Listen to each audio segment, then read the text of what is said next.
Awesome. All right, guys. Hey, welcome to episode 38 of the Drag and Drive Show presented by Summit Racing. Y'all, we've got a ton of stuff coming tonight. This is going to be a great show. We have guests that were at SEMA. Dude, I'm Yeah. excited about this. We're going to talk about Southeast Street-N-Yeet. I just got home from it yesterday. We're going to talk about 2024 event dates and updates. We got new dates on a few things. We got Molly Motorsports visit that me and Jesse Fox at 3G Video hit. That was awesome.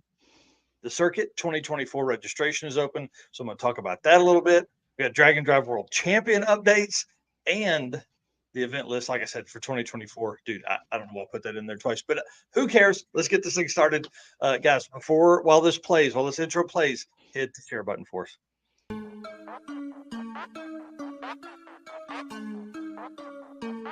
Guys, I'm here with Dave Teresi, Mr. Energy.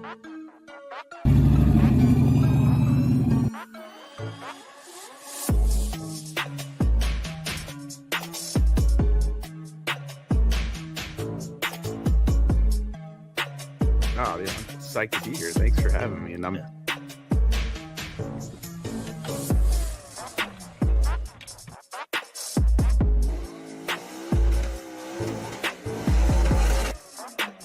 Oh, we're looking this. We're at 6 something. That's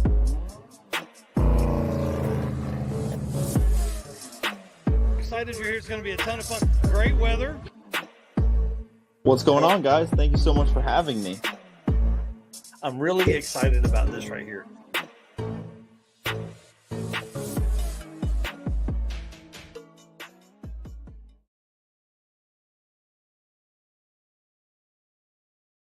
Dude, going back through that video, we've talked to a lot of really cool people, man, and I'm telling you, this year has changed our lives for sure. Well, guys, if you don't know, my name is Mike Narks. I am the host of the Drag and Drive Show that you are watching right now. I'm also the host of the Drag and Drive News, which happens Saturday mornings at 10 a.m. Eastern. I'm a Drag and Drive statistician, promoter, and announcer at some of the events. Eric, tell them who you are. You're over here this time. And introduce yourself. Tell them what you got going on, dude. I am Eric White, co-host of both the Drag and Drive News and Drag and Drive Show. Spend most of my time helping out with everything Drag and Drive addiction, but when I'm not helping out here, I am running my other channel, which is 815 LSX Swaps. Yeah, dude, you've been killing it, man. I want to say thank you so much for editing all of the pictures that I was sending you from Southeast Street. We're going to go over a few of those here in just a little bit. But guys, let's start the show. I want to say thank you so much for being our race car friend. Listen, I was a little bit sad this time at Southeast Street-N-Yeet because I didn't have as many race car friend videos to post up. So you guys will see one come out, but it's only about 10 cars. So that's the way it works. Guys, we can't do it without you. Your likes, shares, comments, that really helps support us. And I'll tell you what, I mean, it helps keep me going when it's like 1 a.m. and I'm trying to edit stuff. So I'm excited about Jay Blanchard being at the circuit. And guys, I can't say thank you to you guys without thanking our sponsors, Summit Racing, Molly Motorsports, Howard's Cam, Sweet Patina, and Racing Junk. Dude, we're going to talk about PRI in a minute, but we've already got some meet and greet set up with these sponsors at PRI. So it's going to be awesome. All right, I want to ask you guys one more time. Hit the share button as you come in. Let's get this thing kicked off. And dude, why don't you thank Summit by playing the thing, because they're still not at 200,000 subscribers on YouTube. We got to give it. Yeah. All right, let's jump into that. What's up, guys? Justin here, wrenching away on another awesome project for our YouTube channel. You know, we've done some really cool stuff over the years, like our Baja Bronco build, or our Project 1000 6-liter LS build. Or how about this one, our 57 Chevy Barn Find rebuild with Robbie Layton Nation. We don't want you to miss out on any of the fun on our YouTube channel or at home. That's why we're giving away 3 $200 Summit Racing gift cards you can spend on your very own project. All you have to do is subscribe to our channel and comment on this video.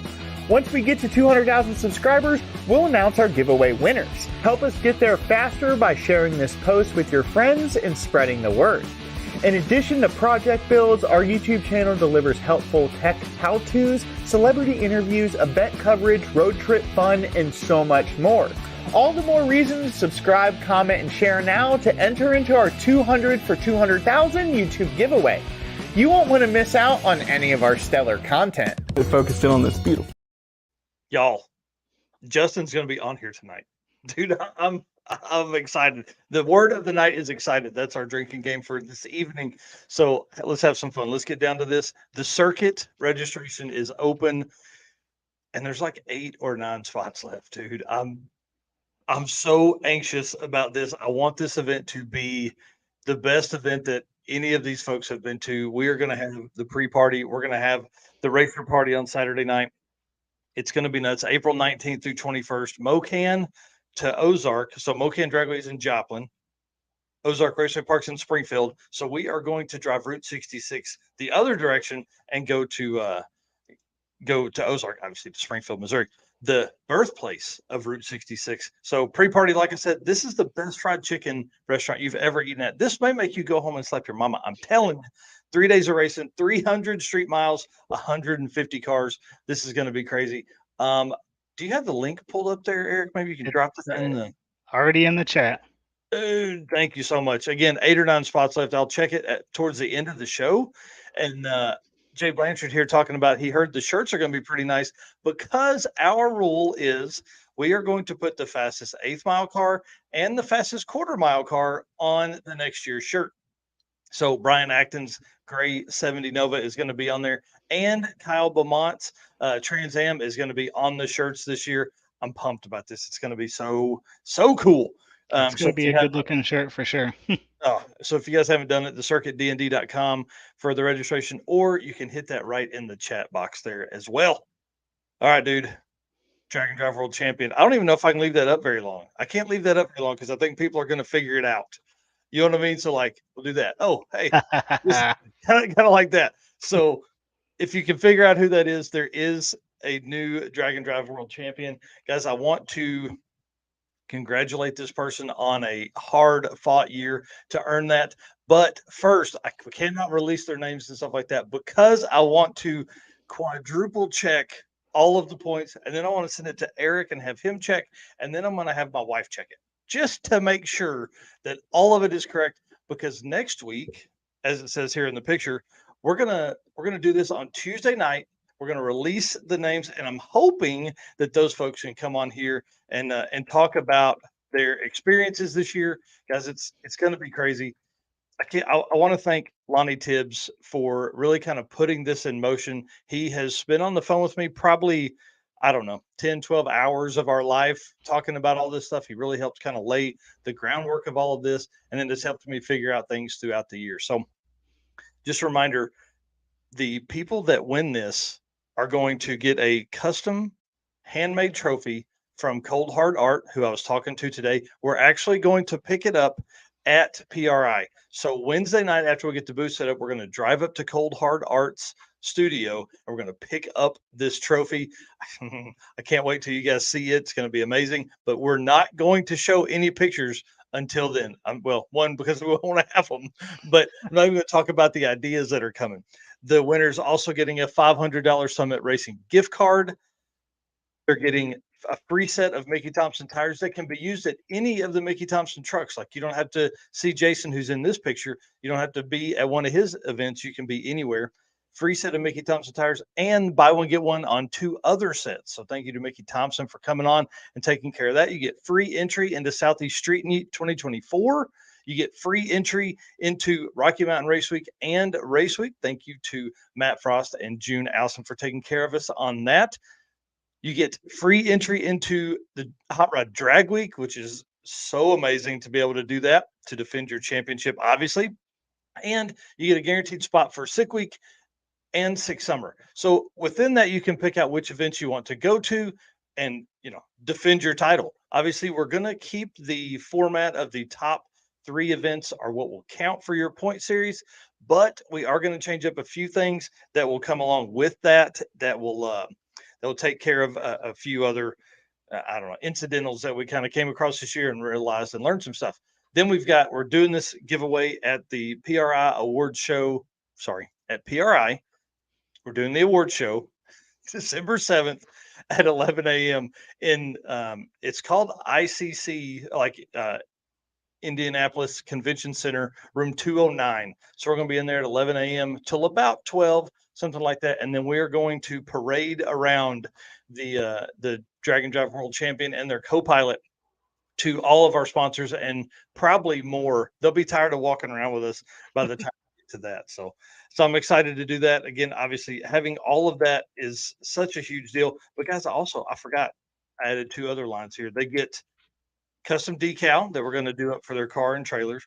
They get a embroidered jackets from Summit Racing that'll say their name and the year Dragon Drive World Champion, all that kind of stuff. And a torque wrench and case I've got right over here from Precise Built Tools, which has like a 25 to 250 pound capacity. So pretty cool torque wrench that you can throw in the trailer and just leave there all the time. You don't have to worry about it being in your thing. But we're not only awarding the world champion at this award show, we are awarding like 20 other trophies that our friend Travis Wise at Revved Up Laser Works has been working on. It, dude, they look so awesome. So Yes, they do. we may release the pictures of those like the week before PRI or something like that. So I see a lot of folks here making comments that they're going to be at PRI this year, and we cannot wait to see everybody. Booth 4746 in the Yellow Hall. Please make it a point to come by and say hi and take pictures and come by and get your stickers. We've got 100-ish that we're going to give out of these every day that are PRI specific. These will not be available anywhere else. When we leave the show, if you didn't get one, we're throwing them in the recycling baler. Never be available again anywhere. I don't think we'll need to do that. I think they'll all go. Yeah, for sure. Well, tell them about what you got there. This is an embroidered key tag. Comes with a key ring and everything. Dragon Drive Addiction on the front. Hashtag upside down. Race car friends on the back. These are going to be available at PRI as well. And then we will put them up on probably the website or some online store after the event. Yep.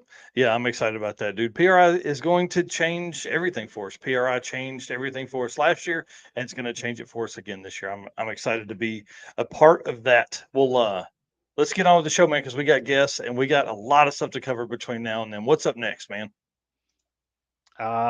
Good question. I think it is Found on Racing Junk is up next.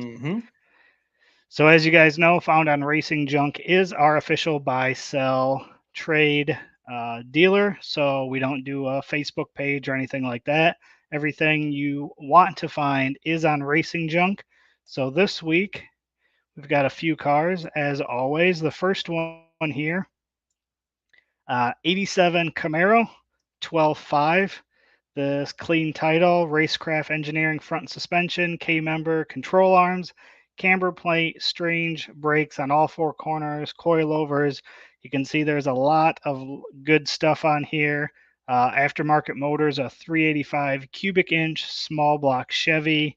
So very, very good looking car. I'm a fan of these old third gens too. Yeah. You and everyone else. Here's what's funny. I think we're going through a phase now to where like I saw some C4 Corvettes posted from SEMA. I mean, I think we finally hit the 35 to 40-year-old car mark to where cars of that vintage are cool because guys like us have a little bit of disposable income and we always want something that we didn't have in high school. Yeah. Yep. Only thing that make this better is a good looking LS in there, maybe a couple twin turbos. Yeah, that's exactly right. Well, looks like a good base for sure. Yep. So this one was in Texas. Our second one is a 77 Pro Street Nova. So you can see it's got plates on it. So it is plated. I do have a thing for Novas, all body styles. So this one's pretty, it fits that Pro Street old school 70s looking drag car, which I really like. Yeah, I'm a fan. This car looks like it's ready to go too. Where's Jerry Sweet? They need a matching car. That's exactly what I thought when I saw it as well. Maybe this is a better street car for him. Even the paint would look cool next to Jerry and Matt Sweet's Nova. Yep. So this one's in Jefferson, Wisconsin, which is just about an hour from me, actually. I wonder if he'd let you drive it. I keep finding these cars that I can't afford that are right in my neck of the woods too. So yes. 25,000, 77 Pro Street Nova, big block Chevy 496, fresh hipster turbo 400 with manual valve body, 12 bolt posi, ladder bar with strange axles, Front suspension completely done. Drag shocks and front adjustable and rear frames joined together. 6-point roll bar, swing out bars. Again, tons of nice parts on there. Yeah. This car looks like it's something that you could purchase and then maybe hit one of the last events that are coming up, here in the States, or get it ready for Sick Week, which is in 10 weeks. Can you believe Yeah, that? dude, that is wild. Where it just feel like we're winding down, and as soon as we wind down, it's going to ramp Yeah. right back up. Yep. And then my last one for this week is a 66 Plymouth Barracuda street legal drag car plus an enclosed trailer for 30 grand. Dang. I Those thought this was Moparians are going to be excited about this. yeah, Destroyer is going to like this. Yeah. So I thought this was a pretty good deal. Car and enclosed trailer for 30 Mhm. grand. Seems like a pretty decent deal. So definitely another cool find here. Yep. And where is that one at? This one is in Oregon. Oh, well, at least it's close. Yeah. How And cool. again, decent looking trailer. Let's see here, 700 horsepower, small block 428, Ritter block, Edelbrock Victor heads and intake, roller cam, 4-inch crank, 13-to-1 compression, Jessel rocker arms, Jessel belt drive. Engine was built by Hutch's Performance in Portland, Oregon. Hmm. You can scroll through here. There's a ton of information on this. It's a 2017 enclosed trailer, toolbox tools, ready for the race season. Wow, dude, that's crazy. Yeah, so I thought this was a pretty dang good deal for that. Yeah, for sure. Yeah, that's wild. And again, guys, that's on you can find these right on Racing Junk Classified, racingjunk.com. Yep, 100%. Destroyer, I need to drop my dart on there. Yeah, you need to drop your dart on the street, bud. Yeah, right. Destroyer will be on here in just a little bit talking about SEMA. I'm excited about that. All right, let's get back to topics here. I'm going to end up rambling and we're going to be late for our guests. All right. I attended Southeast Street-N-Yeet, 2,800 miles worth of driving in a week. That was all I wanted. I think by the time I got home, I was ready to be home. I want to give all of those racetracks a pat on the back or something. It was insane, the track prep that was available to these race cars. There was a ton of like personal bests that were ran, like Ryan Hargett. I think I got a picture of him here. Ryan and Tammy Hargett, 474 on 235s to win the class, reset the Class ET record. It was insane. Personal best on a 275 of a 463. That video is coming out. I have almost every pass that Ryan made throughout the week, so I'm going to do a full video on that, kind of explain the week.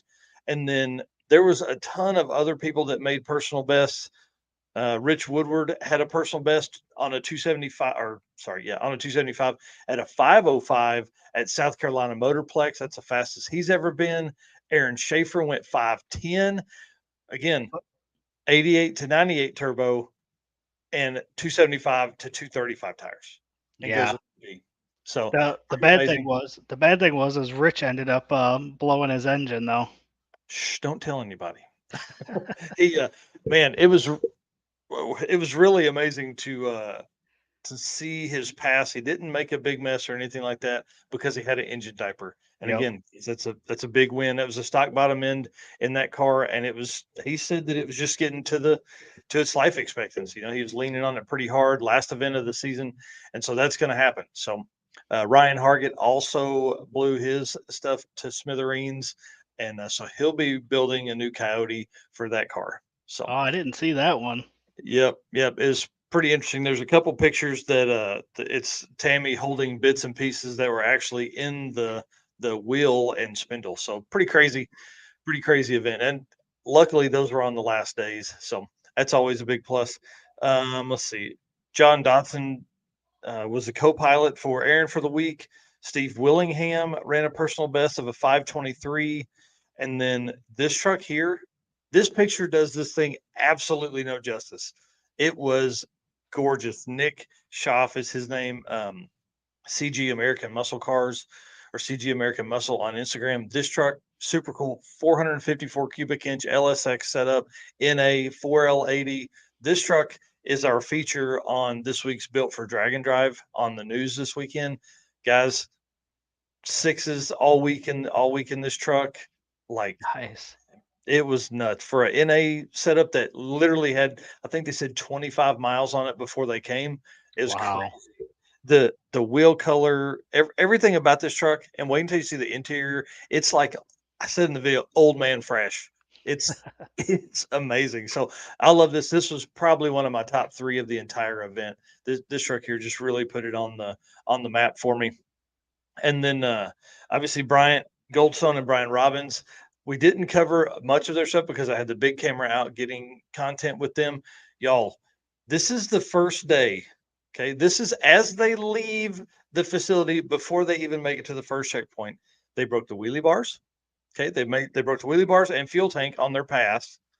Then they pull out with their drive tire, have a flat on that, which is obviously like a 33 or 35-inch tall, mud bogger tire. They have a flat tire on that. And then before they get to I think the last checkpoint or right before the other track, they pull over to he said, I just wanted to drop some fuel in to make sure we had enough. They go to get back in the car. Ignition won't do anything. So they slept for an hour in the car that night after paying for a hotel room, got it figured out, and got back on the road.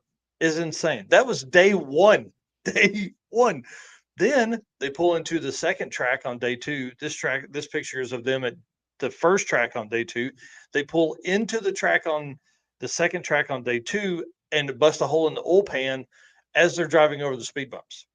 Wow. Dude, it was brutal. So, and that wasn't the last bit of struggle they had either. They fought that car all weekend.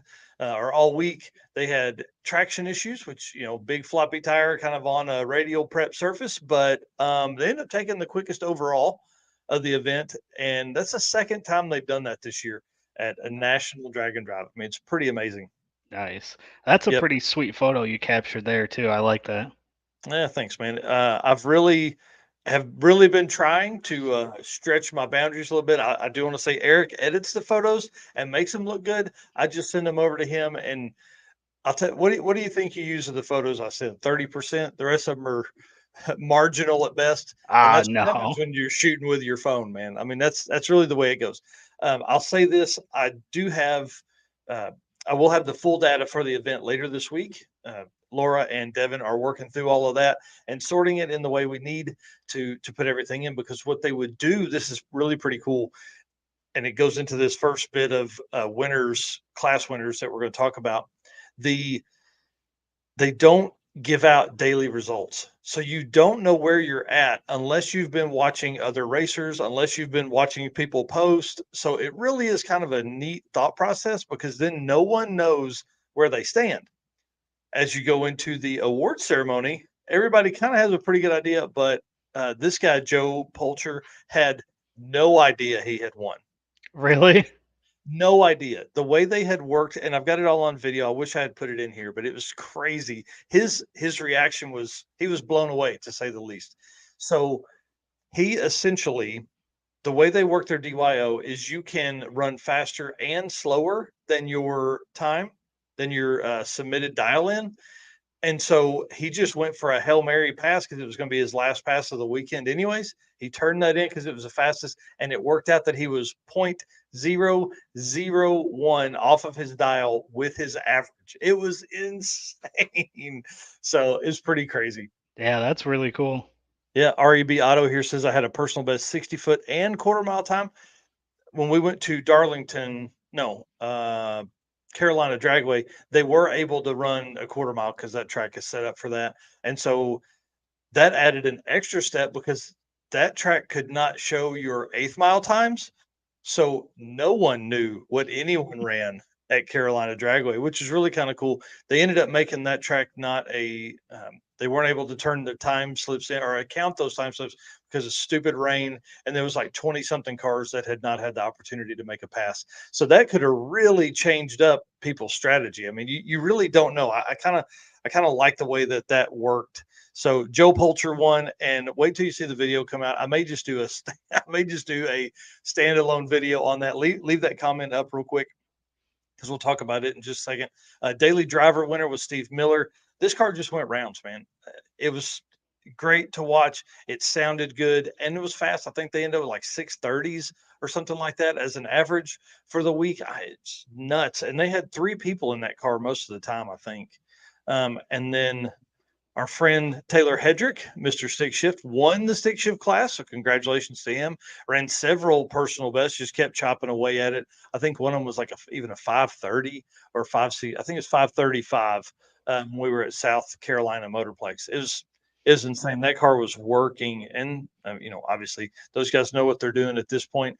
And it's one of the first events that he's finished. So it was great to see him do that and earn that win and do that. So, and Ryan and Tammy Hargett, right here, he says it's all Narks' fault. Yes, I will take full blame for him winning the tiny tire class.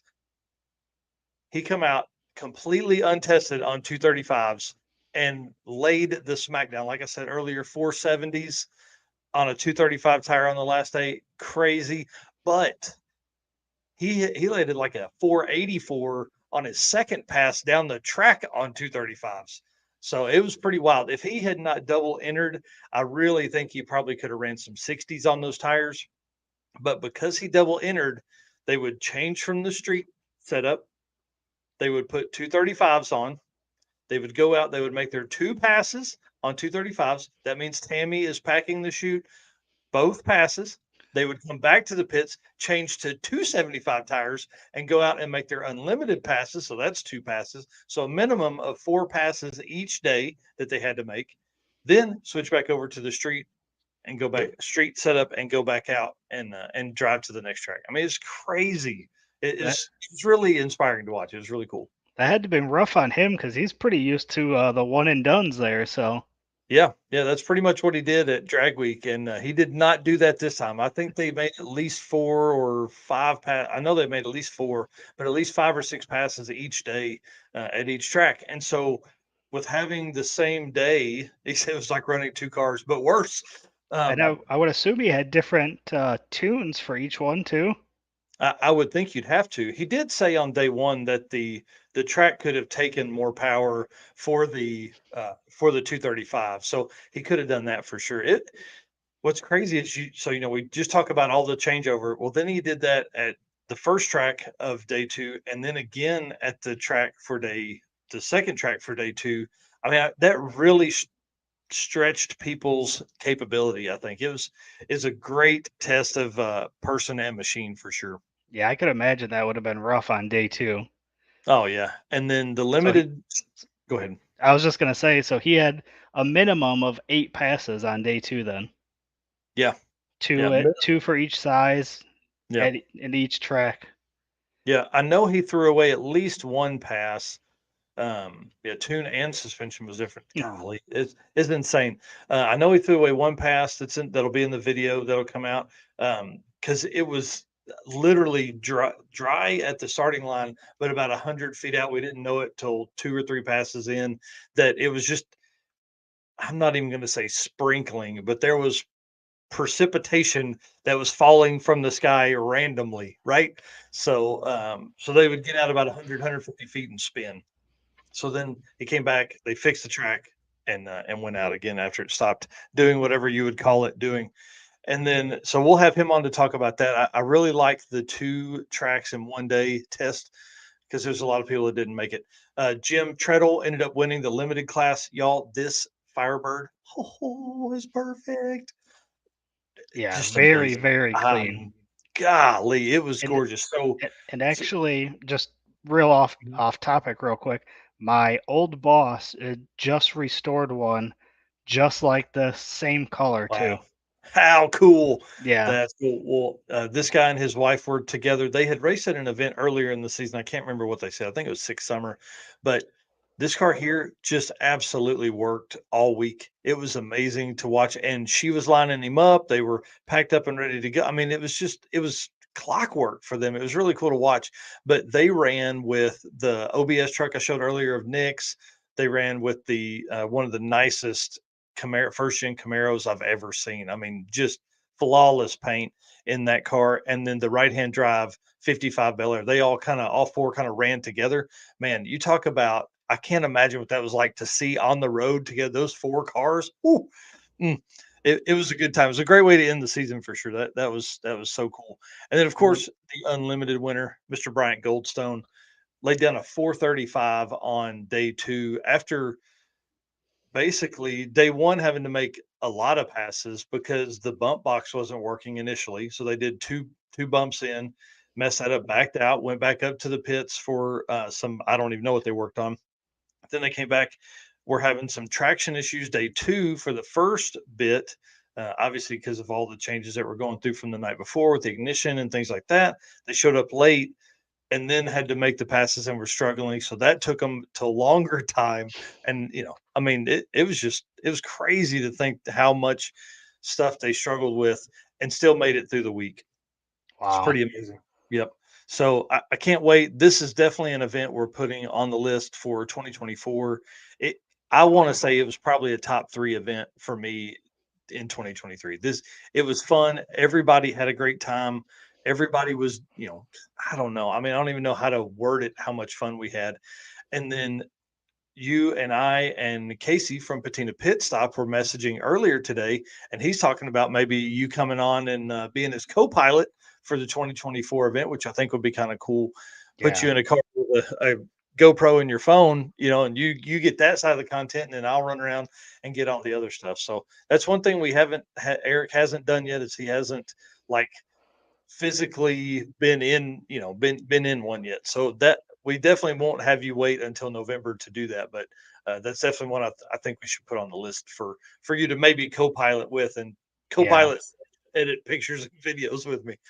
Yeah, and had I had the vacation left, I would have definitely came out because had nothing going on this week, but just ran out of vacation because, I mean, 4 or 5 events this year took up a lot of my vacation time. So yeah, and I mean that's the way it goes, and it's only going to get worse.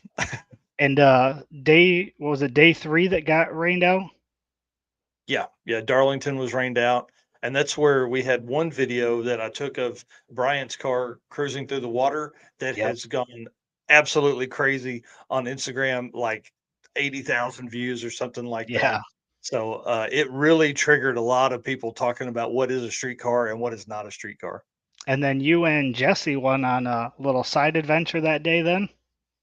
Yeah, so we actually we skipped the route, which we probably shouldn't have because they went go-kart racing. I think that would have been fun content to get for you guys. But Jesse was on the West Coast a couple weeks ago with Death Week, so he had to hit the East Coast. And so obviously I took the chance to go with him, and we ran from Darlington to Myrtle Beach, which was only supposed to be about an hour and a half, but it was really about 2 hours and 15 minutes each way because of the rain. So it was just gross, but it was cool to hit that while we were doing, while we had this chance, because really he wouldn't have been back out that way till at least probably, I would say November until Street-N-Yeet again. Yeah. So it was cool. It was cool to do that. And next time we'll go-kart racing. Maybe at PRI. Oh, we're definitely going go-kart racing at PRI. I'm going to run somebody over, tell you 100% right now.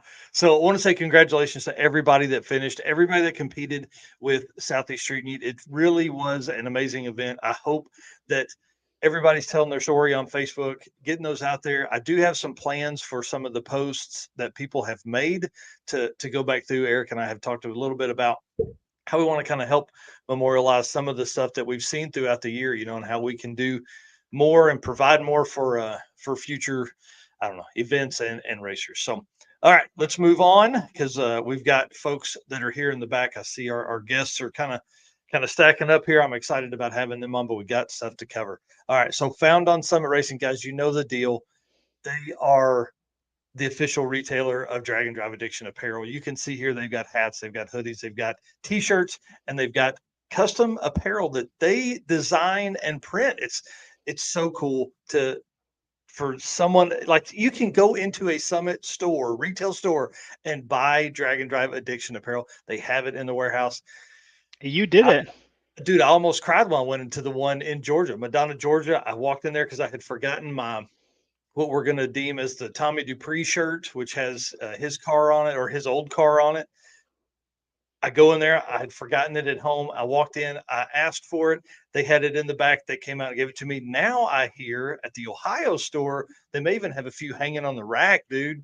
So You pretty know, cool. I just looked up this week. I was talking about the Summit store, and I looked up, and the Ohio one is not too far away, and I believe it's next year. I have a family member who is in Ohio who is graduating high school. Well, I think So we know what that means. I think that there's a chance that I might end up stopping at the Ohio Summit store, which would be really cool. Oh yeah, for sure. Well, what I found on this week is something that I could use. I'm just telling you guys, if you want to give me something for Christmas, this would be a great gift. I'll put it on the little Saturn rocket. Well, I'll live in this thing for a week because the canopy, the 10 by 10 canopy that I have, has a tent that attaches to it. Well, like an idiot, I didn't tie it down because the wind wasn't bad. I was going to sleep. It was late. Didn't tie it down. I came back a couple hours later the next morning. Of course, it's laying on the fence, all bent up and tore up. So I am going to be looking for something, some kind of solution to my sleeping. And Tab and Brett Marvel, Tab Fimster and Brett Marvel slept in a tent like this all week. Rob Courtney sleeps in a tent like this when he's doing dragon drives. I think this could work for me. And guys, it's $700 off. So what's real funny about this, and you and I didn't even talk about this last week when you were at Street-N-Yeet. I was doing the Found on Summit for you, and I intentionally looked for these and was looking at these and almost put them in last week. So the fact that you chose it this week is definitely, it means you need one. I'm telling you, the little Saturn would be perfect with one of these on the roof. So, and then also they've got Race Star wheels, y'all. Huge discounts, like $75 off this wheel on the bottom. The Truck Star Chrome, $68 off, or does that say 63? I can't see. $63 off on each wheel. I mean, that's crazy. I think it's like 37% or 30% off, something like that. And you can just go through and by my math, that means you could almost get a free one. Yeah. So it's almost buy three, get one free. I'm not saying it is, but it's pretty dang close. So that's pretty awesome. That is my Found on Summit Racing segment this week. I want to say thank you to them for being a part of all of our stuff here, man. I mean, they're a huge part of our program and brand, and obviously to have their own merch at their warehouses is super cool. Yep, and I absolutely love this hat. So if you haven't gotten one and you're ordering something, or if anybody's significant other is watching, these are perfect Christmas gifts. So if you're ordering something, throw one of these on your order and you can get it for your race car friends. That's right. And speaking of race car gifts and race car friends, dude, Sweet Patina. Oh man, where did I put? There it is. Sweet Patina. Y'all, they have a discount code DND57 that you can use on the sweetpatina.com site, but they also carry all of their chemical products with Summit Racing, so you can throw that in the mix. So, dude, it's a one-stop shop. You hit summitracing.com for your Dragon Drive Addiction merch for your favorite race car person, and then you grab some stuff that you can clean the car with. You can see they've got shirts, they've got roof mounts, they've got all kinds of cool stuff that they offer there. And the reason they are a part of our program is because they believe cars should be driven. That's why they sponsor the Built for Dragon Drive segment, which again, we're going to feature Nick's truck this week. I'm so excited about putting that video together. I've already started on it. Should finish it up tomorrow and send over to Eric so he can approve it, make sure it looks good enough for you guys. But the one thing that Sweet Patina of Sweet Patinas that I use more than anything is the TKO hand cleaning wipes. I use those all the time in the shop for my hands, but then also for the tools that I dirty up when I'm working at Steven's shop too. I don't dirty any tools at my shop because I don't ever work in my own shop. I work in Steven's most of the time. Yep, I feel that. Yep. And then the event stuff here, let's talk about these things real quick. Guys, we've got 3 events left. That's it for the 2023 season. We've got King of the Open Road in Ennis, Texas, Texas Motorplex. These are good friends of ours. Jared Holt he hosts that with the Cruise in Oklahoma and now Cruising the World, essentially for a Dragon Drive event. They drive on Friday and then a heads up race on Saturday and Sunday. Car show, roll racing, all that kind of stuff. You've got the Central Victoria Dragon Drive, which is in Australia, and you've got the Road Trip Drag Challenge, which is in Australia. All of these events are the same weekend. Dude, Going out this with a is bang. Oh man, this is like the second or third time this year that we've had multiple events on the same weekend across the world. Yeah, It's and amazing to see the growth. yeah, and by multiple, it's not two, it's been three or more a couple Yeah. times. Yep, that's exactly right. So it's crazy to think what has happened to the drag and drop community the last few years. So we talked about that. And then I have just posted this on the website too. You can find that drag-in-drive.com and go to the news section and you can see this list of races right here. 2024, there are already 21 events on there and dates locked in for 13 of them. So we'll have more dates as Wild. they come out. I mean, it's absolutely insane, dude. It's insane. So Drop the Hammer has posted their dates. That was one that they had to skip last year because of had to skip this season because of the weather. They're in October. So they are doing their date for May 31st through June 2nd. Carl gave us the opportunity to break that news. So I'm excited about that. Again, that is a weekend event. It is going to be at US 131. Start and finish, and there's a second track in the middle, but I don't remember it. I'm sorry, Carl. I didn't put the second track in here. So if he's in here, maybe he can drop the second track, or maybe if Jay, I know he is part of it with JWire Solutions, they can put that in there as well. So that's cool. That's one event that we have dates for. And then Miles of Mayhem is July 21st through 26th. And then SICK 66 event, the Tom Bailey deal, Missouri to New Mexico, October 11th through 18th. I hope that October or Missouri to New Mexico means they're going to make a stop at Mocan Dragway. I think that would just be primo stuff because Mocan has always taken such great care of us. I mean, I've hosted events there for 11 years, so And what's they're an wild amazing place. and what's wild about that one is it's a one-way trip. So you Yeah. start in Missouri, you end in New Mexico, and then it's not a loop like the typical drag and drive Yep. is. So I think that one's going to be pretty fun. It's definitely on my list of events that I would like to attend this year because I think that'll be fun. Yes, certainly. Well, let's plan on it. Let's get your list put together. I'm going to hit as many as I absolutely can. Plus, I have signed up for several of the Midwest Drag Race Series events. That's also sponsored by Summit Racing. So I signed up for 5 or 6 of those events of their 8 series next year. They're saying Mid-Michigan Motorplex is day 2 for Drop the Hammer. Cool. So thank you guys very much. Appreciate that. And then again, guys, we can't do this today. You've got a lot of folks on here tonight. I want to say thank you for hanging out with us. Thank you for being our race car friend. Hit the share button, if you will, please, as we bring in our guests here in just a few minutes. We got another few things to cover, but guys, we can't do it without you guys. We can't do it without our sponsors, Summit Racing, Molly Motorsports, Howard's Cams, Sweet Patina, and Racing Junk Classifieds. It's amazing to think that they are, so, it takes such a team to put all this together, and it really does. So Yeah. all right. And then I stopped at Molly Motorsports in North Carolina. I was literally driving right by there. I'd messaged Eric Grillo a couple days before and asked, "Hey man, can you give me a tour?" And he did, dude. He rolled out the red carpet for me and Jesse Fox. You can see in the right side picture there as you're watching this. That's a piston to some some Caterpillar diesel engine that Molly was working on. He said a lot of years ago. And then in the left side picture here, you've got Herbert, the Molly Motorsports mascot.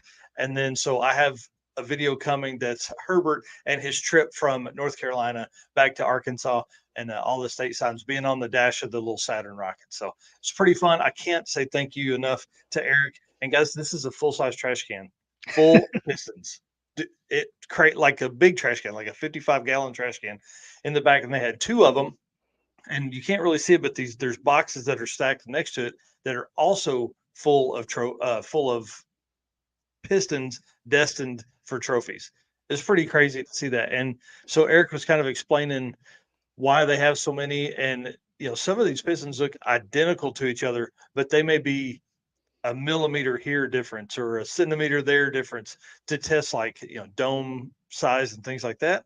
And then they have a 3D printer that they were actually printing pistons in the back to test like how rings would fit and things like that. So pretty crazy setup there. I couldn't believe it. thanks to Jesse Fox for hanging out with me. Appreciate that. While we basically camped together all week, and then he stayed and went to this with us. He takes a lot of photos for them behind the scenes. So that's pretty awesome. A lot of the pictures that you see posted on the Molly Motorsports social stuff is taken and edited by Jesse. So that's always cool. And then they had one other story, I promise. They had a big block Chevrolet engine with 4 different styles of pistons in it. So they were all the same dome, but they all had different thicknesses in different areas or different skirt shapes. And not like skirt bottom shapes, but skirt like the roundness of the skirt and how it will rock within the cylinder.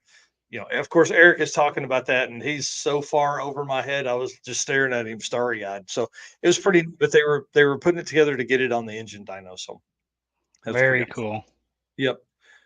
Well, before we bring on our folks, guys, we want to play the Molly Motorsports ad and just say again, thanks to them for being a part of it. Molly Motorsports is the Well, Molly Motorsports is the official piston of DragonDrive.com. Molly's Power Pack piston is the perfect candidate for your drag and drive car. Molly Motorsports competes in drag and drive events and supports our community. Project manager Eric Grillo raced a 10-second stick shift Nova at Hot Rod Drag Week 2022. He's also competed in Rocky Mountain Race Week last year with his C10 truck. Visit mollymotorsports.com for the most recent line of products. Awesome. All right. Well, again, thank you to that. And then you guys are going to hear that buttery voice here in just a minute because Eric's going to be on here. But before we do that, I want to talk about we're gonna basically cover SEMA, and these guys both attended. And Justin worked the Summit booth and does all kinds of stuff with them. And then Eric actually hosted his own booth for his Destroyer 1320 theft deterrent systems, which is really cool. So we're going to talk about their favorite cars. We're going to talk about maybe their favorite booths, and then who all had Bluetooth drive shafts and what all fun stories we have from there. Let's start with kind of we'll bring in Eric first here in just a second, but I want to embarrass him before we do that. So Eric Bingston owns Destroyer 1320 theft deterrent systems. Guys, he has been a longtime friend and immensely helpful in building our YouTube channels over the years.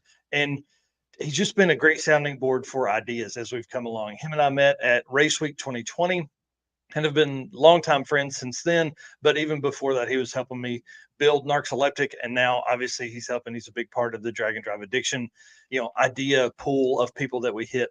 He provides solutions for Dodge owners and Mopar owners that basically helps them keep their cars safe. We're going to have him explain what all his stuff does, but I know that his device has saved many a Hellcat and other Mopars from being stolen. Guys, you just go to his Instagram and you'll see it. It's like the Destroyer 1320 on his Instagram. There are videos all the time that people send to him that show what he does and what his product does to help keep from things getting stolen. And then Justin Wiedemann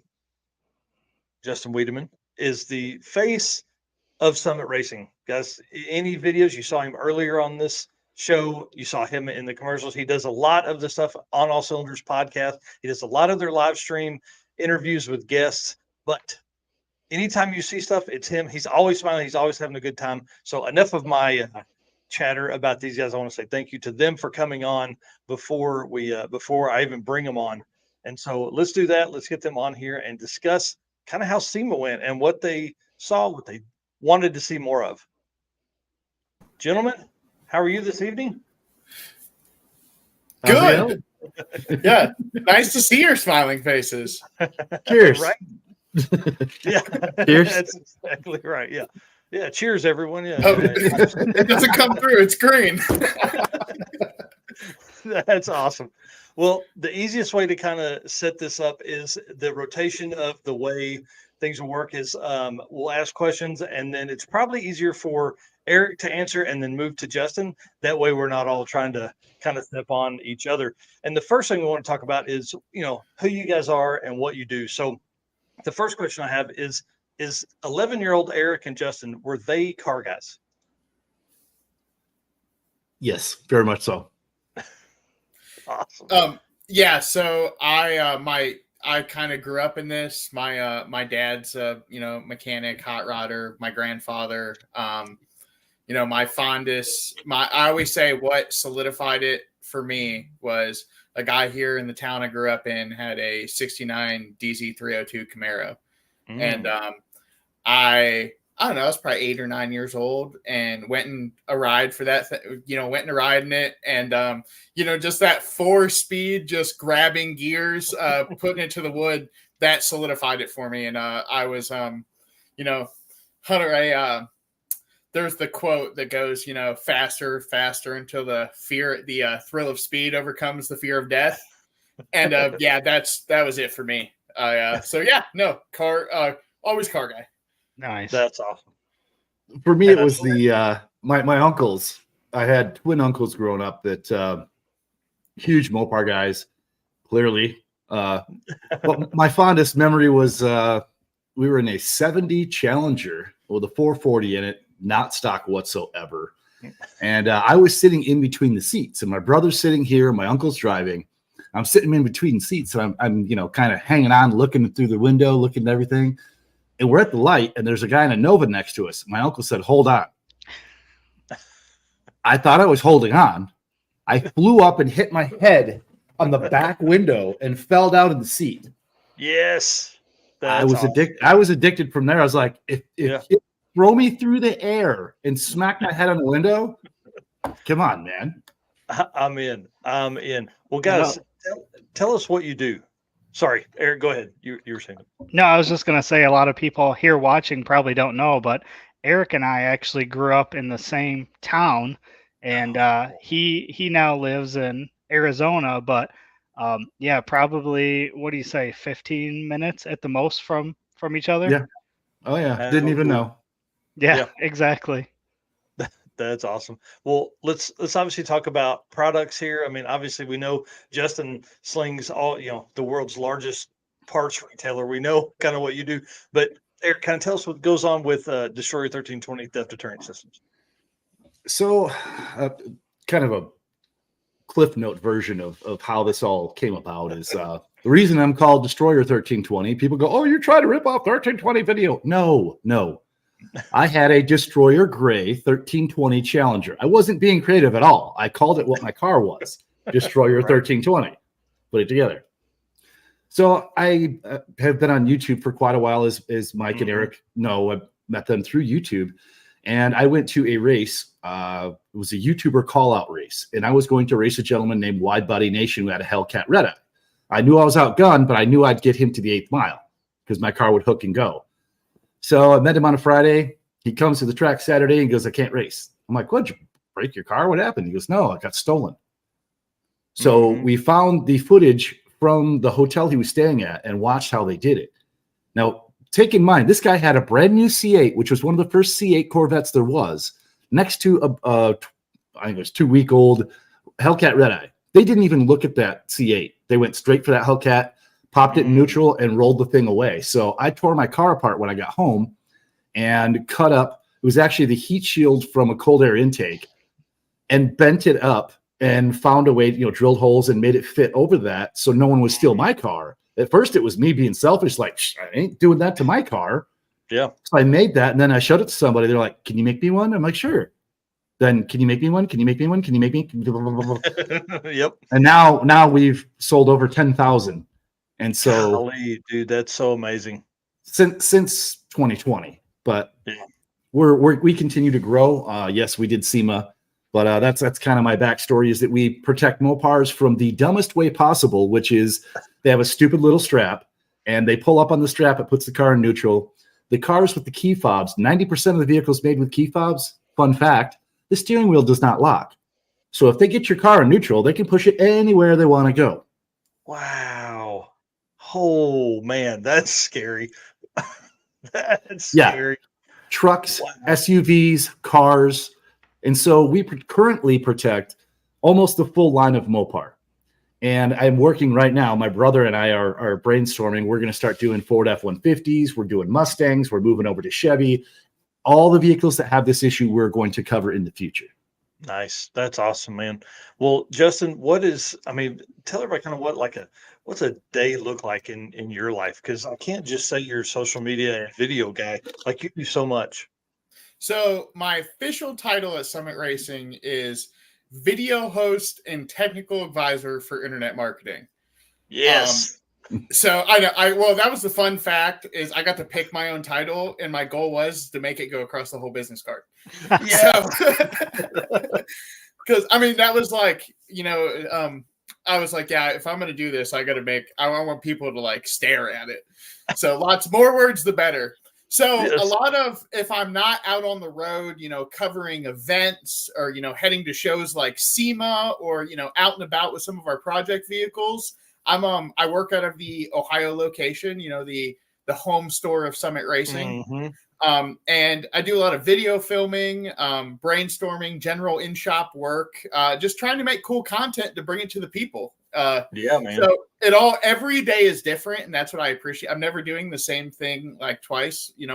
1 week I can be working on a project Jeep. The next week I could be building an LS, or talking to cool folks like you guys. So it's always something fun and refreshing. Actually, me and you, Michael, met at the first autocross week presented by Summit Racing. I jumped on the podcast a little bit then, and we've been talking about getting together and doing this, and now we're finally doing it. So, I'm excited.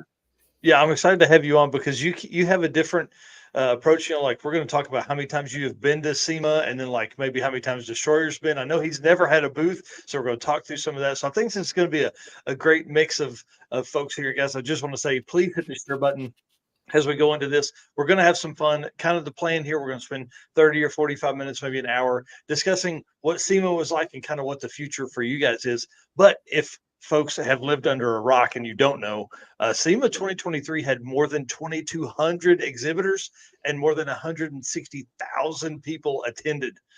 It was crazy looking out there. Now, I didn't go. I've never been to SEMA, so that's another reason I'm leaning on you guys because I want to be sold. And why do I need to go and what do we need to tell? So, kind of walk us through, Eric. You first. What your typical day was like while you were at the show? Typical day was try to get to bed. You're in Vegas, okay? Yeah. So there's everything that doesn't make you want to go to bed. Yeah. So getting yourself to go to bed, waking up, realizing that you should have gotten up a half hour earlier than you did, struggling your way to walk the 800 miles it feels like to get to where you're supposed to go just to get coffee, realize the line is way too long, skip the coffee, head straight to your booth, get everything set up, hang out with everybody for an hour and a half, realize you haven't had coffee and haven't eaten, and then go hit the restroom, forgot why you went, left the thing in the first place. Somebody brought you coffee, and then you're happy. So that's kind of the beginning of the day. But the rest of the day is truly meeting industry leaders, a lot of heavy hitters. You don't have bottom feeders, and I don't mean no disrespect to anybody who does whatever you do for a company. I'm just saying if you're going to SEMA, you're going to meet vice presidents, presidents, international people that really can make decisions in companies. So you need to understand it's a business-to-business event. It's not for, Bob needs a camshaft. No. That's not what that's about. It is your business doing business with other large people like Summit Racing. That's right. And by the end of the day, your feet want to fall off, and you do it again the next 4 days in a row. So yeah, that's kind of my take on a day in the life. Justin agrees. Yeah. So for me, my day, starts, I do obviously the media side of it. So my day starts and the hard part for me is, I'm in Ohio. So my time schedule, I'm waking up at 4 a.m. Yeah. And so you're up and about and, bright-eyed and bushy-tailed on the first day. And by the end of the week, you got some bags under your eyes. And, it's not for the faint of heart. I get up in the morning, I head over to the show. And the big thing that I do when we go to these shows is I talk to some of our vendors. And we want to show the cool, new, sweet products they brought to the show. Mm-hmm. So me and the video team will head over to a bunch of different booths during the day, interview people. We catch some celebrities in and out, kind of just – we're just trying to bring the media coverage to the people. So, hit different booths, film videos all day, from when the show opens to the show closes. You go back to the hotel room, you flip your shoes off, you contemplate life. You go to In-N-Out. That's, we don't have that on my side of the world. So I think a couple of the guys here at Summit ate In-N-Out 5 times. Like I got In-N-Out before I got on the plane. Like I was waiting, and In-N-Out opened at 10:30, so I was waiting outside of it before my flight. I was like, I got to get it one more time, get my fix. Yeah, here in the Midwest, we don't have In-N-Out, so when we see them, we eat them.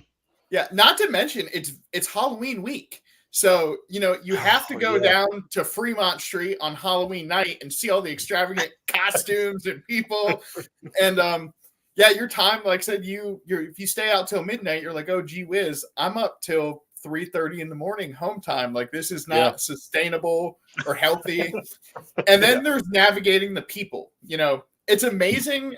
You could have an extravagant video camera and all this stuff sitting out, and you're filming a video with somebody, and then you just have, somebody just walk through right in the middle of it. Like you're not even there.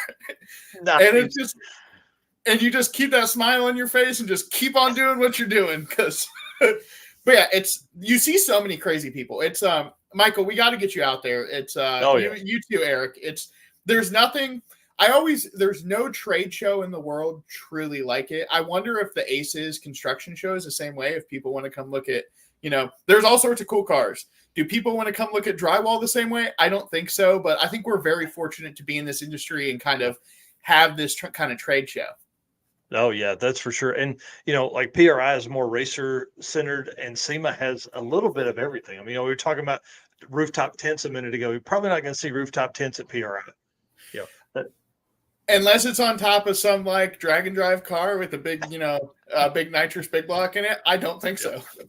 That's exactly right. And with SEMA, I think they do a lot of outdoor stuff because obviously the weather there is going to be a lot better to where PRI, it's Indy, it's December, it's cold. You don't have that outdoor stuff going on as well. Yeah. Well, and that's a crazy aspect in how the show's changed since they built the West Hall. Like kind of it was before the giant West Hall and before they had this, expanded the convention center more, a lot of vendors were outside and you had to do your, kind of pay your dues and be a tent outside for a couple years and then move inside the show. Now I don't know how many, I said this last week, I don't know how many millions of square feet they have under roof there at the Vegas Convention Center, but it's all of them. Like it's ridiculous. It's more feet than you can walk the entire time you're there. Yeah, wow. I did 120,000 steps in 4-ish days. And wow. Yep. Yeah, I'll give you guys my number one SEMA tip later, and it's feet related. Yes, yeah. Perfect. I'm sure that will run right over into our PRI prep as well, Right. Going back to what you were talking about with the media too, I ran into that at PRI last year. You can be, like you said, making a video or taking a picture and people just don't care. If I'm standing there trying to take a picture of a car, people will walk right in front of you. It doesn't matter. That was a learning experience for me last year to realize like they don't care that you're taking a picture. They don't care that you're recording a video. You're in their way, and that's it. Yeah. The beautiful thing is it was Halloween. So the people walking by aren't just normal people. There were some very interesting costumes out there. I'm not sure how many Justin saw, but I saw a few that I'm like, thank God my kids are at home. Yeah. Of course, it's Vegas, though. Yeah, to say the least, my friend, to say the least. So just an estimate, how many people do you think that you talked to during the week?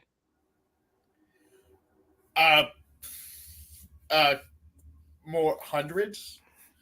Yeah. I mean, vendor wise, I did a whole 4 days worth of vendor videos from, show open to show close. And then a whole bunch of inserted in between. But just like the coolest part, I guess, for me, and it's very humbling, is people that come up to me and watch my content and know who I am. Yes. It makes me it puts a big old smile on my face every time. Like, I got to pinch myself sometimes. I do let the air pressure out and I make the air pressure noise because it's just cool. Like you're just like, oh yeah, I'm just making these videos and nobody's watching them. No, people watch them. They come up to you. They kind of hype you up a bit, and it makes all the bad days worth it. And yep, absolutely. It's so humbling. Like I don't know. I feel very, very good after every conversation. And like I said, I just like to talk back to people. I'm a talker. Mm-hmm. I like using words. So it's very joyous for me. What about you, Eric? So we had a corner booth and we were next to Rockford, Fosgate, Uniden, the big, there's some very large folks around us. And we averaged, well, let's see. I went there with 1,000 business cards. I have like 15 left. Nice. And we sparingly I told everybody in the booth, I said, okay, only give out business cards to people who aren't just tire kickers. Mm-hmm. Like tire kickers, okay, here's an info card. We had a separate info card we'd give them. People who were interested, and I still have, this is a stack that I whittled down from about 200 of business cards of people who I want to follow up with. But yeah, we would have 100 to 150 a day, no problem per day. It was just nonstop. It got to the point where my sales spiel, you start adding new words and trying to change it up. I was like, do I just record it and like just, hey, so what's that? Play. That's awesome. You should have had it where you make them pull the strap, and when they pull the strap, it plays your. Yeah. Yes. That's great. That's a great idea. That's a great idea. So while you guys were there, did you meet any celebrities? So I'll let Eric go first. I was gonna say, go ahead, bud. So the most, my hardest fangirl moment, most humbling. This was the best part of my show is I'm standing in the Blueprint Engine booth talking to Kel from Blueprint Engines, and Stacy David walks up to me, knows who I am, starts talking to me, and then same deal as here. He's like, I'd love to have you on the podcast. And I just look at him like, a little kid inside me right now is losing his mind. Like, I woke up on Saturday and Sunday mornings, not to watch cartoons, to watch you. And dude, so nice. And then I met a lot of other cool YouTubers. He was that just blew my mind. From Rob Dom, kind of the Rotary God. He does a bunch of cool Rotary stuff on YouTube. Sage Thompson, the Donk Master, or Sage Thomas, my bad. He was cool. Tons of people. One of the other cool kind of up and coming people on YouTube also that I did a cool interview with was Riley from Riley's Rebuilds. She does a bunch of cool carburetor content for Edelbrock and those folks. But Tavarish he's restoring this cool P1 McLaren that I just think is just neat because you're taking something that should be extremely expensive and you're it was in a hurricane and you're fixing it, doing sweet stuff with it. But yeah, tons of, and then I went to the HP Tuners. They had a kind of a vendor appreciation kind of go-kart night. And, a ton of other from Ian Johnson, which I've done some stuff, met him, did some stuff with him, Blake Wilkie, Holly Mischief from Mischief Maker TV. Just, there's so many people. That's the cool part about the show. And I'm sure Eric can attest to is you could just be walking around and you're like, we had, his name just Brock. I can't remember his name. He drove the Shelby Daytona and did a bunch of Datsun racing too. His name just slipped my mind, but his first name is Brock. He's an older gentleman and he's kind of a race car god. I can't remember it off the top of my head. Brock Yates? No, Brock Peter Lesnar? Peter Brock. I am so. There you go. Woo! There you go. There you go. Yeah. So Peter Brock was in the ATEC booth. And cool. got to talk to him and just kind of shoot the snot. And you're just like, yeah. But yeah, no, it's wild. It's an industry show, and there's tons of cool people there from the industry. That's awesome. What about you, Eric? Who'd you run into? Well, interesting. The most interesting one was the FBI came to me.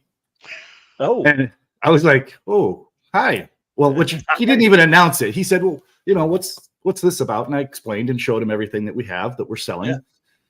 And he goes, well, my name's so-and-so with the FBI, and I'll be contacting you. We've had 7 cars of ours stolen this week. What? And so I showed him the 7 vehicles that we covered. And he goes, yes, we actually have all of those. Yes. Here's my card, sir. Let me know. Yes, please. We make The price may rise, but Yeah. I will help you. Yeah, we make government deals. Just back end here. Wholesale available. It's the Destroyer 1320 mil spec edition. There we go. That's right. Exactly. But Well, then I got contacted on LinkedIn by a young lady. Said, "Hey, I'm with Buddy Hole Racing. I wanted to come by and say hi." I'm like, "Yeah, okay, cool." I thought, okay, maybe a sponsorship deal or something, like me sponsoring his drag car. He's got a top fuel NHRA car. And no, Buddy Hole himself, and that's his wife who contacted me, came up and talked to me for about a half hour. And he's taking pictures and video and sending it to all his buddies who have car stereo shops and tint shops and all these. He's like hooking me up on the spot. That's Nice. awesome. Yes, I'm definitely looking forward to do some possible partnership with that. He wants me to set up my booth by his trailer during the NHR races out this way. What? Like, yeah. I could go on for 2.5 hours. By the way, I did meet Stacy David, and I tried to buy him a breakfast sandwich. I was in line at the little side thing at Westgate. I tried to buy him a sandwich. He wouldn't let me buy it, but great guy. Met him, shook his hand, said hi. Let's see. The guys from Rust Valley Restorers. Cool. You guys know that one? The dude with the dreads and whatever? Avery. I met him too. Oh, yeah, Avery was there. In the elevator when we were leaving, I met Hurt from Hoonigan. Oh, cool. Nice. I said hi and drank a little coffee with Mike Finnegan and David Freiberger. Yes. Shorty, the painter for Martin Brothers, actually came up to the booth and talked to me. And it's funny because Wide Body Nation was there with me, the other YouTuber who got his car stolen, the reason I exist. And he's talking to the guy and he walks away and he's like, "Oh, that guy was nice." I go, "You don't know who that is." He's like, "What?" I said, "That's freaking Shorty, dude." How What's that? awesome.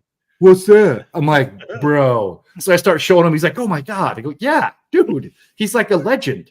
That's awesome.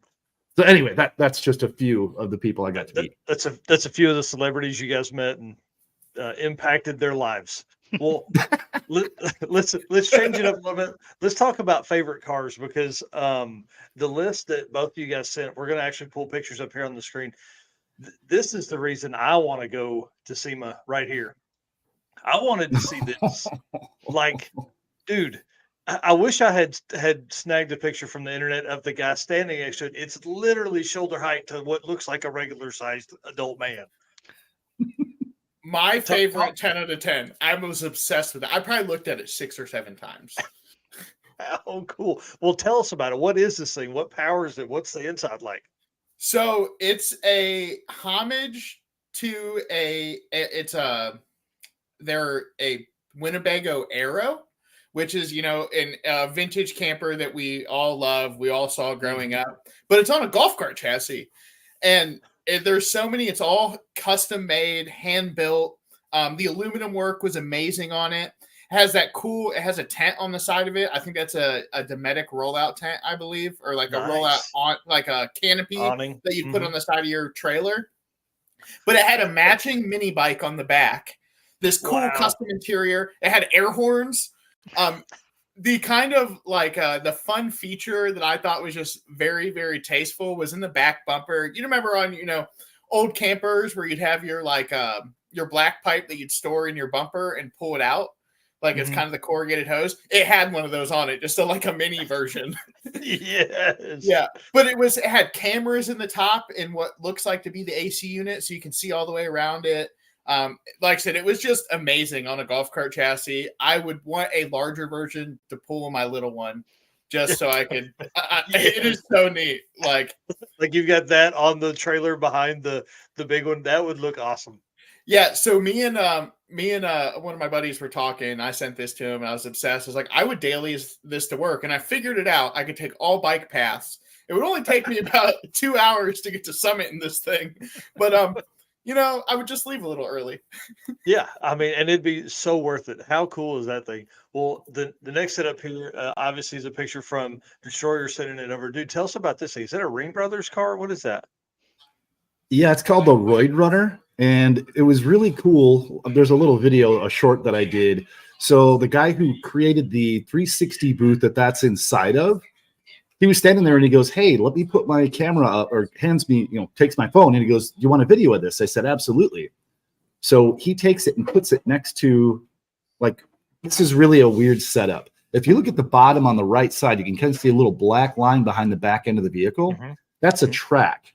And that whole room rotates on a track, and you're standing still. But when you watch the video, it looks like the whole thing's rotating and you're standing still. It's a mind meld. It is the coolest thing. And yes, that is number 2 of my favorite cars that we saw there. And the experience of that was really cool. If you ever see a 360 booth, go check that thing out. I already looked up how much it is. I'm like, man, God willing, someday we'll be able to go, "Hey, who's got a cool car? Come here and put it in." Because we need to take some cool pictures and video. Right? How cool. Well, that car looks amazing. I mean, the Ring Brothers, they are no joke. They do the best stuff. Unreal. Yeah, this thing was the Ring Brothers car was amazing. This thing was rowdy and it had a cool story. It was in the Vibrant booth. It's basically a Firebird on a IndyCar chassis is the best way I could, or it's like IndyCar themed. Okay. All sorts of crazy suspension. Like I said, IndyCar massive aero, tons of carbon. The motor in it, the LS, basically, it would be like where the back of the cylinder head would be like where your knee conventionally sat in the car. But this thing was built by a father and son in like a year and some time, a year and change time. They plan on doing a bunch of crazy stuff with it between road racing, maybe Pikes Peak, just wilding out with it. And like I said, it was LS powered, had a giant turbo on it, very, very well clean build that I was just obsessed with. And then we got some Donk Master action there. Yeah. I don't know what it is about donk racing, but I'm obsessed with it. And I think it's something I want to get into. And this is a blower car. They have something for every, these guys are into blowers, nitrous. I love the nitrous. Nitrous and big blocks just put a big rowdy smile on my face, Yes. giggle gas all the way. Turbos too, but they race them like no time cars. And the fact that some of these are like 2,000 horsepower and they could smack them down the track in somewhere around 10-ish seconds, even faster, is insane to me. On like a 26-inch tire. I mean, like these, or 26-inch wheel. Yeah. With the, probably a 31-inch tall tire. I mean, it's crazy. That's the race my friend got his car stole at. It was a YouTuber call-out race. The race was Demonology versus Dunkmaster. So yes, I've seen these in person. I was there when the first ones that were on that stage were done. So this car is wicked fast, like 8 seconds. Yeah, they're absolutely insane. And think about you have how fast you go on like a 28-10-5 and how much, how much a tire wrinkles. You don't have any sidewall. It's it's controlled chaos. Yeah. Yeah. And I would think like the tuning aspect from that side would be very, very difficult. I think Mac Fab beadlocks, Lyle Barnett, the thing he's with, I think they make a 26-inch beadlock for these things. It's crazy. I'm all about that. It's like I said, it puts a smile on my face. It's something I need in my. I'm a big car guy. I had a 78 Mercury Grand Marquis that me and my buddy Kenny, we hopped up the big block in it. I blew out the spider gears doing donuts in it one weekend. So then I just put a mini spool in it. But, we used to take that thing to the drag strip and go make hits in it. And it was so much fun. It's drag racing a couch. We weren't going that fast, but man, it was all about smiles per miles. That's exactly right. Have we had a donk car in a drag and drive yet? There was one on, I think it was Southeast Street-N-Yeet last year, but it was just on a set of 20s or maybe 22s. Man, could you imagine seeing that rolling down? That'd be awesome. Showing up to a race I bet you could convince a lot of those guys to come do a drag and drive. Yeah. Oh, they would. Yeah. They would. They got to get the experience, and we just got to get out to them. But I bet you they could put on their own drag and drive with as many of them as there are. Oh yeah, for sure. It's blown up just like how kind of no prep and like backtrack racing has in the same aspect. They're just doing all sorts of crazy stuff. Yep. That was awesome. That's I'm telling you, I'll build a donk at some point, like a 78 two-door Caprice, 28s, chef's kiss. Yeah. Big twins. Yeah, I love everything about this. I turbos are cool, but I think you should just huff it full of nitrous, but that's just me. Yeah. So this thing was cool. This is actually Tavarish's. This is the P1 that was in the hurricane down there in Florida. He bought this thing at auction for like an obscene amount of money.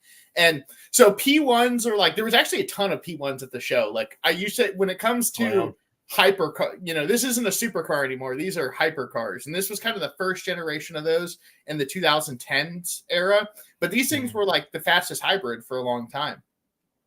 And this dude basically bought it out of the hurricane, has pulled this thing entirely apart, and is slowly putting it back together. Yeah. It's not going to be a hybrid anymore. It's going to be just McLaren powered, but this car will eventually be the fastest McLaren in the world. And it's cool to see, you watch the video of the thing in the hurricane and it's completely underwater, and it made it from a car in a garage, like 800 yards down the road. Like the garage door got tore out. Dude, it's wild. Like that whole video series is so cool to follow, and just, I don't know, I'll never be able to afford something like this, but it's cool to watch somebody fix one. Well, and what's really neat is he basically sold all of his project cars to fund this one project. Like there was a lot of stuff that he sold to be able to come up with the money to buy this, and then the subsequent, build from there. It's pretty crazy. Yeah, and I don't know, he did that one episode where like McLaren quoted him how much it would be to fix it, and it was just got like $500,000. That was it was $500,000 if they wanted to do it, like if maybe they could fix it. And it's just like that is sickening to me. I can't imagine trying to get through, and then obviously the pitch to them is, this will be fun to do, and then they're like, nah, no thanks. we don't even want to do it. So that's a cool project. And then these last two here from Eric. So tell us a little bit about these. Yeah, so the one on the left is Welder Up. He built this truck in a rat rod, and this is what greeted me when I figured out where to park or how to park at Westgate, because a couple of tips there. You figure out where the drop off is for your stuff for your booth. You have to know literally exactly where to go, because they'll just scream at you like you're a complete idiot and you don't know what you're doing. And you're like, you don't have it online. There's no manual anyway. So finally, I pulled into where I'm like, well, I'll just go to the hotel, which is connected to, exactly where I'm heading. So I pull up to the hotel and I'm like, oh my God, this is sitting there. Wow. So I'm like, I pull up, illegally park, jump out, talk to the guy, like the little caddy dude who like hauls your suitcases in. I'm like, bro, will they tow me? He goes, well, what are you doing? I said, I just need to check in real quick. He goes, hurry. I'll try and stall him. Hurry. Because it was insane. Justin can vouch. Like there was no parking anywhere. Cars and people just like ants everywhere. So I run in, I get done, getting my little card for my room. I run outside, take a quick video of this and a quick picture of it, jump in my truck, and I'm like, hey, where do I go park? And he goes, well, you're staying here. I go, yeah. He goes, valet's free. Score. So I just drove around, pulled right back in valet, right next to this thing, got out, took like 20 minutes unloading everything, sat around, nobody cared. I'm like, oh, word to the wise, stay right there if you can, close to where the venue is, because otherwise you're A out when it comes to Vegas. But the CUDA on the right, luckily my wife was next to me and holding my hand, so I didn't actually just pass completely out. For me, I'm a 71 Hemi Cuda freak since I was a kid. Like I said, I grew up in muscle cars. I've ridden in 71 every year up until they became crap of Cuda or Challenger or any type of Mopar. But this is based on a Hellcat chassis. So the whole entire thing is all Hellcat, but it's a 6-speed. So automatic millennial anti-theft device. But this thing looked exactly like a 71 Cuda. Now, the back end, they Frenched it and put the exhaust out the back, which is a pretty cool feature. But if you walked up and knew what those cars should look like, this was the best I've seen for a resto mod. Wow. Nice. Yeah, it looks amazing. It looks amazing. I'm a huge fan. Yeah, and those cars are, and I love that it's purple too, because that's what, the Mopar of that era, they came in some wild colors, and to see that is sweet. A Turo Tire had it was a similar build to an aspect of it. It was a modern Challenger or Charger chassis. This one had a 68 Charger body on it, and the thing was just, I looked inside and I was like, oh, it's got an 8-speed automatic. And I started looking, I was like, this is Charger interior. And they're like, oh yeah, it's cool. There was an all carbon C8 there that I thought was cool too. There's just so many cool cars. Like, you can just walk around and look at neat things all day long. Yes. All day long. There's a 69 Roadrunner, full carbon. Man, I just can't imagine like that. Okay, Eric, add that to our list for next year too. Right. Put that on the list too. I'm gonna need more vacation time. Yeah, you certainly will. You certainly will. That's exactly right. I don't need any more vacation time. I need more trips in my life, is what it sounds like. Well, and rent one of those little scooters if you're going to just look at stuff, because it's way better. Those little, get out of the way, guys. Beep beep. Hook your GoPro on there. Yeah, you will thank yourself, because I didn't even make it into the West Hall. And my buddy Ruck Rack, he created this thing for Jeeps called a Ruck Rack. He had his whole booth out there. I didn't even get to go see him. He didn't get to come see me. Wow, it was just too much going on. Yeah, when you're working that's too hard. Absolutely. Yeah. And they do that it's something cool they did last year. They did it on a Thursday. This year they did it on Friday. But they do like a fan experience. So if you're not kind of industry affiliated, you're able to get into the show and go walk around. And dude, Friday when I went to, say my goodbyes and go get ready to go get in and out and that kind of stuff, finishing up my week, there was a lot of there's just so many more people. Like I said, it's SEMA this year was busier. It's like it's even busier than pre-COVID SEMA. Wow. There's just an insane amount of people just to show that this industry is alive and thriving. And it's just so many. It's hard to get where you're going. And that's the thing, is you don't think you're like, oh, these halls are right next to each other. I had a video to do. I had to go from West Hall to South Hall, which you're like, oh, they're next to each other. Dude, that's a 20-minute walk. You have to go outside. I found the secret. If you go outside and walk outside, it cuts, I swear, a half mile off the walk. Oh, 100%. Wow. Or you can go through the test. They have that cool, I don't know what it's called. No, the Tesla tunnel. The loop. Yeah. You can go ride that. That thing is neat. It's kind of cool to see all the Teslas. Just you're driving and basically just like, it looks like a worm dug this thing out. And you're just like going, there's cars everywhere. Thanks, Elon. I appreciate it. Yeah. Shout out. Right. Well, what about like some of your favorite booths that you guys saw? Ooh, that's a hard one. I really appreciated that. The Destroyer 1320 booth was amazing. That's real fantastic. If I ever buy a Mopar, it's the first place I'm going, that anti-theft.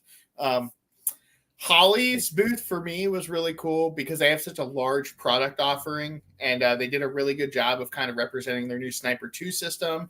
And then the other cool part is, with these, LS is cool, and we all love LS swaps, but we can get LT motors at the junkyard now.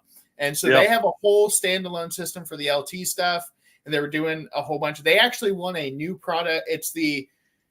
It's a new product of a year award. There's more to the title than that. I just can't remember it. But they have it's a LiDAR fuel sender sensing unit. Yeah. So no fuel pickup. it uses science to tell you how much fuel's in your tank. And I thought it was the coolest thing since Betty White, because Betty White was born before sliced bread was invented. That's right. Well, we were. It's funny you were talking about that. We were actually talking about that at Southeast Street-N-Yeet. One of the guys was like, "I'm fixing to put it in when I get back." He's like, it will save me from running out of gas. He's like, because every time they would get their sensor all messed up, he's like, this won't happen. So pretty cool. Yeah, no, I'm all about that. That's what when me and we did that 57 Chevy build at Summit, and we drove it from all the way from Summit to Utah to Robbie Layton's place, and then to Hot August Nights over in Nevada. Wow. And the fuel sender did not work until Denver. So you'd get about 126-ish miles, and the thing would run out of gas. And so that is the perfect thing for that, because it was just, we wired the sending unit into the stock gauge, and you kind of tap it on the dash to see how much fuel you actually had. And so that LiDAR would be dialed for an application like that.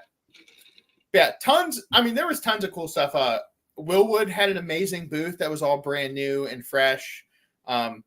The Miller booth is always cool because they're welding in the show. Yeah. Oh, wow. Yeah, and then you go over to like the South Hall, which would be South Hall is wheels, tires, and tools. So you have Hunter with their massive booth over there, and they have all the machines and their mountain tires doing crazy stuff.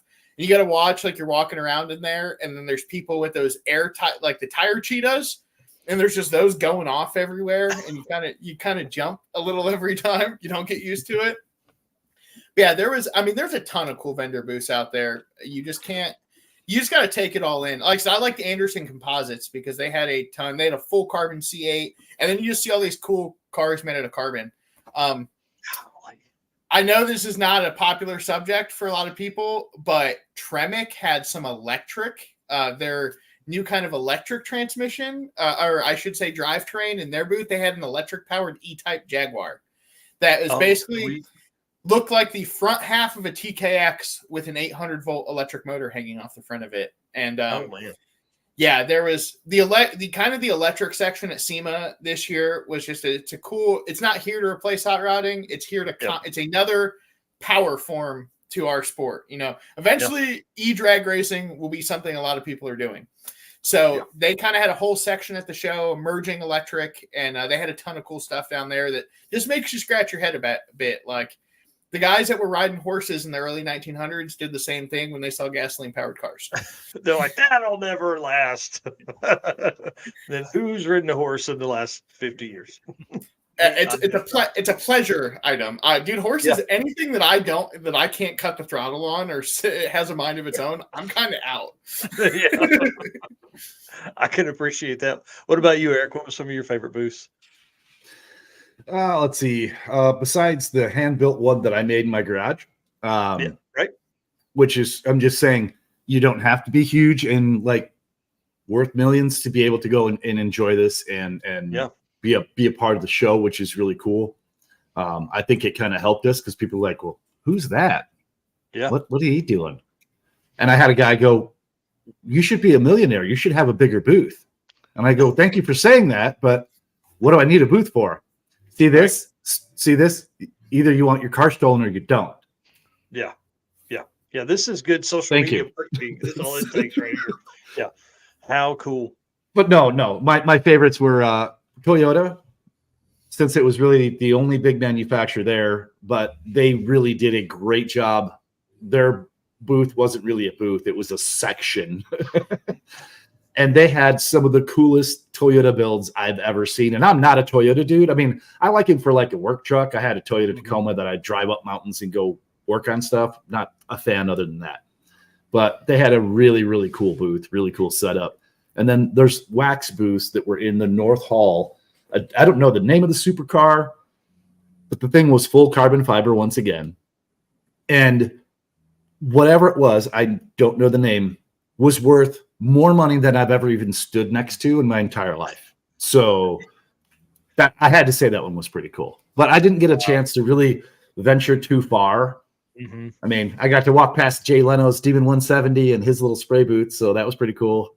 But I really was, jump outside, come back in, grab a sandwich, go to the bathroom. That was it. So, I mean, Yeah. I really didn't get to gallivant too much, but that's what Yeah, I got. that's definitely the aspect of working the show is you're like, Mhm. these are all things you see in passing when you're walking to and from your Yep. booth. Like, Yep. you're not as kind of, working your booth. You're not sticker picking and tire kicking. And you got the blinders on. Kicking and tire kicking. Yeah, I mean, that's true. I'll be honest. I do have sitting right across my living room. There is a very large bag of stickers, lanyards. There's some socks. There's people put some real cool stuff out on their booths, and you just kind of it's smile and wave, boys, smile and wave. Just don't make eye contact because you're picking it up. Well, and that's one thing I think Eric and I are going to struggle with is, we've set up these meet and greets at like I'm working with Tommy and Jim to do one at the Summit booth, and like it'll be okay. We can only be gone this long because we only have volunteers that can run our booth for the time that we're gone. So we're going to have to really be careful with not getting. Oh, hey, there's some race car friends there. Let's talk to them for a few minutes. Piece of going to candy. be interesting. Yeah. Yeah. Oh, hey, we need to see these people. David and Tina Pierce are always a great one, but I'll talk to them for 30 or 45 minutes, and I'm not going to be able to do that this time. Yeah, you got to tap them on the shoulder and say, "Hey, follow us." Come You're back gonna and have do to it walk at the with booth. us. Yeah. That's smart. exactly right. Yep. So, what'd you guys do in the evenings, or were you too burnt out to do anything? So we would walk back through because we were connected to the halls through Westgate. We would walk back through, and you basically walk right into a bar. I mean, there's a bar on your left as you walk in, and then there's a casino to your right. So depending upon how busy the bar was, you'd grab a beer, and then you'd walk over to the casino, sit down, and just relax for a minute. Yeah. Because the line going through, no matter it would have to be 2 hours after the thing shut down before you can even get to the elevator to think about going up and down. And the elevator in Westgate is the worst thing I've ever seen in my life. I think 1 out of 8 work, truly work. So the line was just, I mean, Tom Bailey, I'm look over, I see Tom Bailey, and I'm like, oh, that's Tom Bailey. And he opens this little door and goes walking out. I'm like, what? He went the stairs. He actually walked up. I wasn't going to go. I was on the 5th floor, and my fat self was, that's good. I'm good. Like, nope, I've walked enough today. I've walked enough. I'm not trying to climb stairs. Yeah. But no, we would go, we'd grab a beer, we'd sit down, play a little slots here and there, and talk to people. Got to talk to a whole bunch of different people that were at the event and, see how their things are going. And once the line died down, go up, put your feet up for a minute, go grab dinner, and sack out because you got to get up and roll again. I'm the chubby little fat kid inside me loves food. So most of my after show shenanigans was I'm not into gambling in a casino. I like to gamble with like stock head gaskets. That's like my form of that's how I like to party. Like that's like if I'm gonna waste money, I'm wasting money. I'm buying random stuff. So I'd go get something for dinner, go kind of talk to the work guys, see what's going on. And then so my guilty pleasure hobby is RC airplanes. And nice. I have an RC airplane simulator with like a controller, and I hooked that up to my casino or the TV in my hotel room and sat there and beat sticks for a couple hours. And then I was tuckered out and fell right asleep and hit the show the next day. Nice. And so let's talk about like setup real quick, because you guys, obviously this doesn't start on SEMA starts on Tuesday and runs through Friday, right? So like when did you guys arrive? So I got in Monday at 10 a.m. I was fortunate enough, and we have an amazing team at Summit. The semi, we have a couple of semis that go to different shows, and as you guys have seen, there's a whole bunch of them. And so they got there, I believe, Saturday or Sunday, and it's like they're very good at what they do in the aspect of you can put the thing up real fast. So the team slayed between Summit, Trick Flow, and ATEC, setting the booth up, getting that all situated. So I kind of just showed up to the party. I won't take any credit for all those fine people's hard work. I just showed up with a smile on my face. But we had Project X, which we all know and love, kind of that iconic, Tri-5 Chevy, and then the big red Camaro in the Summit booth outside. Oh, how cool. Dude, it was so like seeing Project X in person. Like I was, again, 12-year-old me. I remember reading Hot Rod magazines and just being like, this thing is so sweet. And to see it in person and like look at it is amazing. But yeah, no, our hardworking Summit guys got the booth set up several days before the show. Like you had to be set up on Monday ready to go because watching the whole orchestra of stuff being moved in and out of the show is insane. Like it's amazing how it can go from an empty convention center that just had a show in it like a weekend prior to a full out, SEMA. It's wild how that whole thing works. It blows my mind every time. Right. Eric, you're muted, bud. Check 1 2. Check 1 2. Okay. No, so ours was a little different. I woke up at the butt crack of dawn and we loaded all the stuff in the back of my Dodge Ram 2500 and strapped it all down and started driving. And we ended up there about 2:30. We pulled in and that, like I said, we tried to find, hey, we're here to put up stuff at our booth at the North Hall. Where do we go? Go around back. Nice. Okay. Well, around back is relative because it's massive. So you got to go down 4 blocks that way, 2 streets later to be able to turn that because the other road goes that way. You get around. Oh, nice. Luckily, we were able to find where we had to go. So we pull up and I'm like, hey, here's what's going on. Here's what I have. I had all my credentials and everything. I had my SEMA exhibitor summit person. I was here. I'm paid. Yeah. Okay. So we pull up into this little parking lot and they pull up with a little cart, throw all your stuff on there. And then my wife had to jump on the cart and find the booth because I had to move my truck immediately. I could not leave the truck there while I went to even see where the booth was. I had the little map that I'd seen when I bought, when I paid for the booth. But I was like, okay, so that's when I went and did the whole fiasco where I saw the welder up truck and was like, how do I park? Luckily, I was able to park there and jog my way back across over to where my wife was and then try and set up the booth. But it really was, it worked out really well. It could have been very bad. Had we not stayed at that hotel right there, this would be a completely different story. Yeah, this 200 KSS saying F1 track being set up made traffic even more fun. Dude, you want to talk about seeing stands in the fountain outside of the outside the Bellagio. Dude, that was the other crazy part is so I stayed over at the Renaissance, so on the exact opposite side of the West Gate, next to the convention center, and that big old eyeball thing, spear right outside my window. I was waking up at 4 a.m. and you look out the window and that thing's just doing some wild stuff. Dude, it looks like an eye sometimes. There's a big old eyeball and it's like looking around at the people on the golf course. And I'm just like, gee whiz, that is creepy. Yeah. Yeah, let the aliens come down now. They'll be like, what is this? Yeah. No, it's you party in the desert, brothers. Yeah. Yeah. That's right. Well, are you guys going back? What's the plan for 2024? Are you going to revisit SEMA? That is, SEMA. It's a kind of so post. We took a 2-year break over COVID. We didn't attend 20 or 20 or 21. But yeah, no, for 24, Summit will be back better as ever. Checking out cool products, seeing those industry people. It's a great show for us, like I say, because we get to see all the people that we have the pleasure of distributing their parts. And it's a lot of fun to see the smiling faces and seeing all those cool new products that we will be able to get in our doors to get to the masses. Yes. Yeah, that's exactly right. Eric, what about you, bud? Well, let's see. I probably am going to wait till March of next year and see what the ROI is on that because I pretty much sold a kidney to go do all that, being, the smaller business that I am.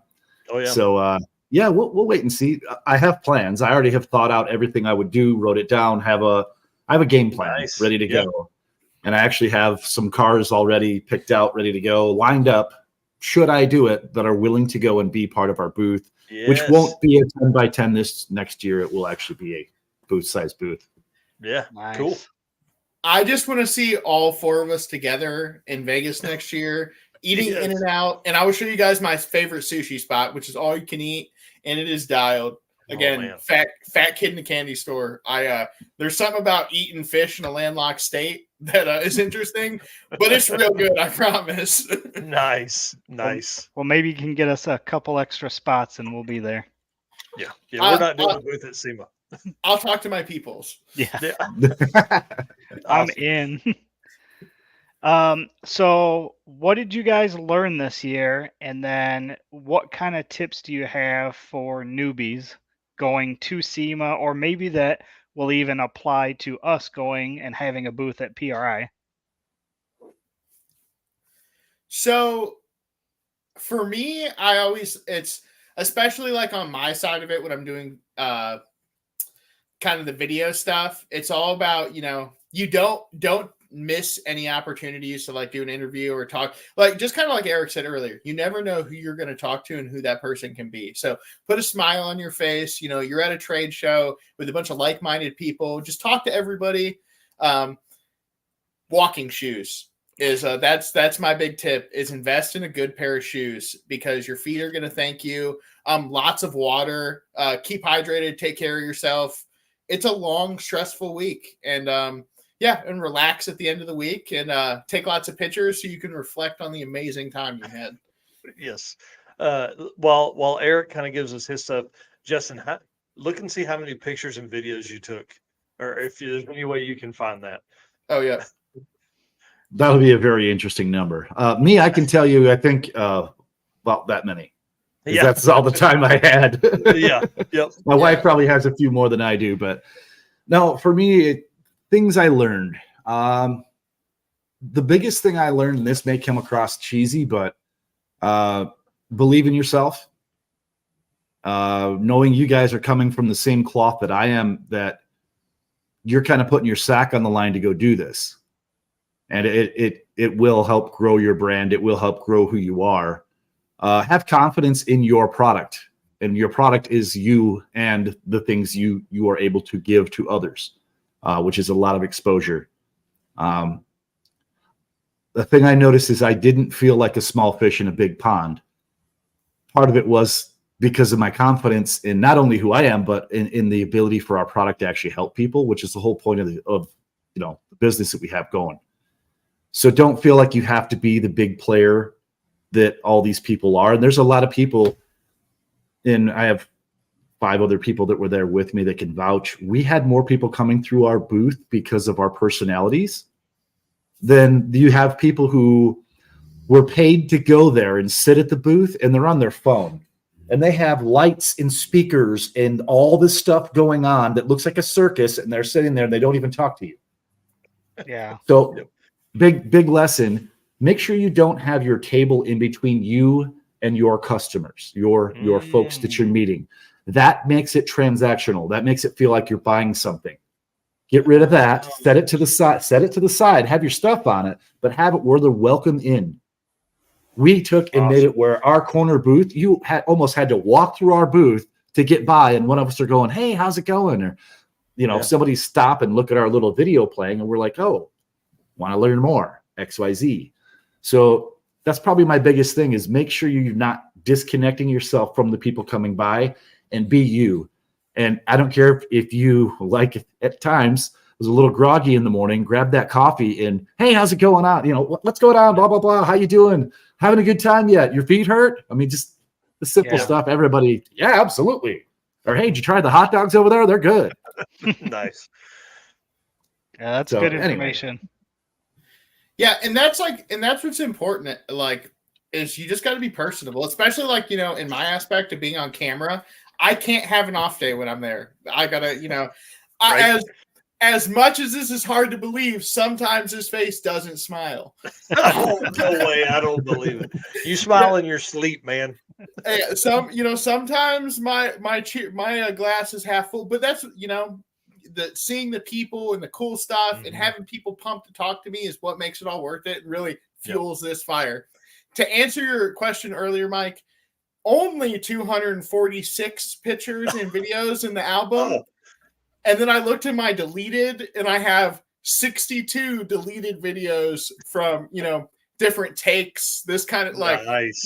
when Instagram shorts weren't going my way, as hard as to believe, movie magic makes me look really good. We have some really good blooper reels of me locked away in the Summit safe somewhere. Nice. Yes.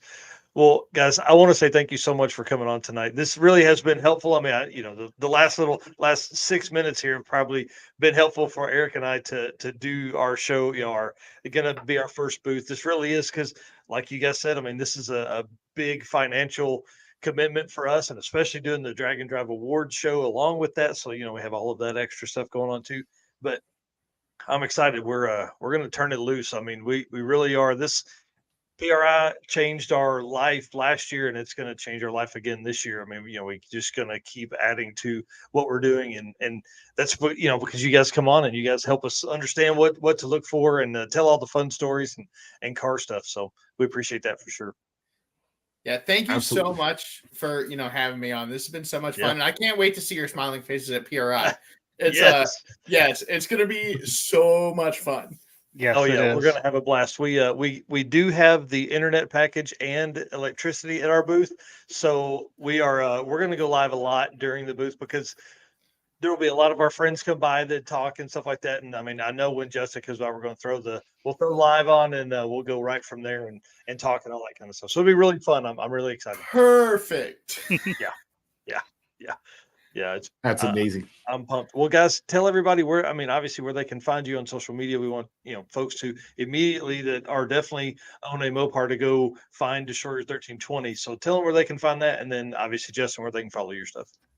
So destroyer1320.com is where you can protect your Mopar from being stolen the dumbest way possible, which is having it pulled into neutral by a stupid little red strap. And there may be somebody who's way up in the company, maybe CEO level, who bought 2 of them for his personal vehicles. So they do work. He can vouch. Not saying who it is, but go check me out there. I am also Destroyer1320 on YouTube and my Destroyer1320 on Instagram and TikTok. I'm also Destroyer1320, but somebody stole Destroyer1320 on Instagram, so it's my Destroyer1320 there. There you go. I'm going to follow right now. Yes. Thank you.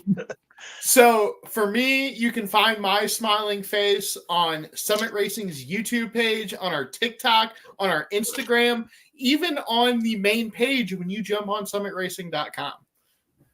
It's pretty awesome, man. It's cool to see you out there and see everything you guys have going. All right, we're gonna kick you guys off, and this will not be the last time you're on the show. We definitely want to have follow-ups and talk about stuff that's happening during 2024 and all the fun stuff that's coming there. So thank you so much, guys. Appreciate you. Thank you. Yep, can't wait to come back. See you guys. See you. Thank you. Awesome, dude. How much fun was that? Those guys are amazing. Yeah, that was a lot of fun. Yeah, they really, it's always cool to hang out with all those folks. Well, I did want to check one thing real quick. I wanted to see where we're at. The circuit again has registration open. We are literally 8 tickets away, 8 racers away from being sold out. Nice. Really day one. And what's cool is we offered early registration to racers and their co-pilots from last year or 2021. And they took most of the spots. And then we had some public spots that were available today.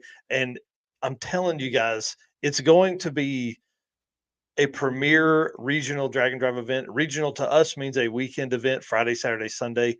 3 days or less of racing constitutes a regional event. And we're going to have a blast. It's going to be crazy. The pre-party is awesome.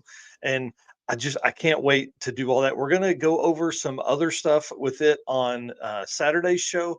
But then my entire goal tomorrow is to wrap up the regional drag and drive racer lists and the 8th mile lists that I have. But like I said, I'm still waiting on the stuff from Devin and Laura at Southeast Street-N-Yeet. I know they had a ton of information to input, so I look forward to getting that and just running through that. But one other thing that happened this weekend was I saw a gentleman that had a Ford truck, and on the back window he had Hot Rod Drag Weekend 2015.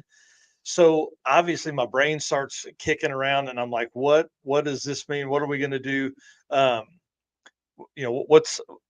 how do I get that information? So I do, internet search trying to find it, and I can't find that information anywhere. And I message the team over there, and they send it to me. So I'm like, okay, so now I can add one more layer of Drag and Drive historical data to the page. So we have a lot of That's stuff awesome. planned.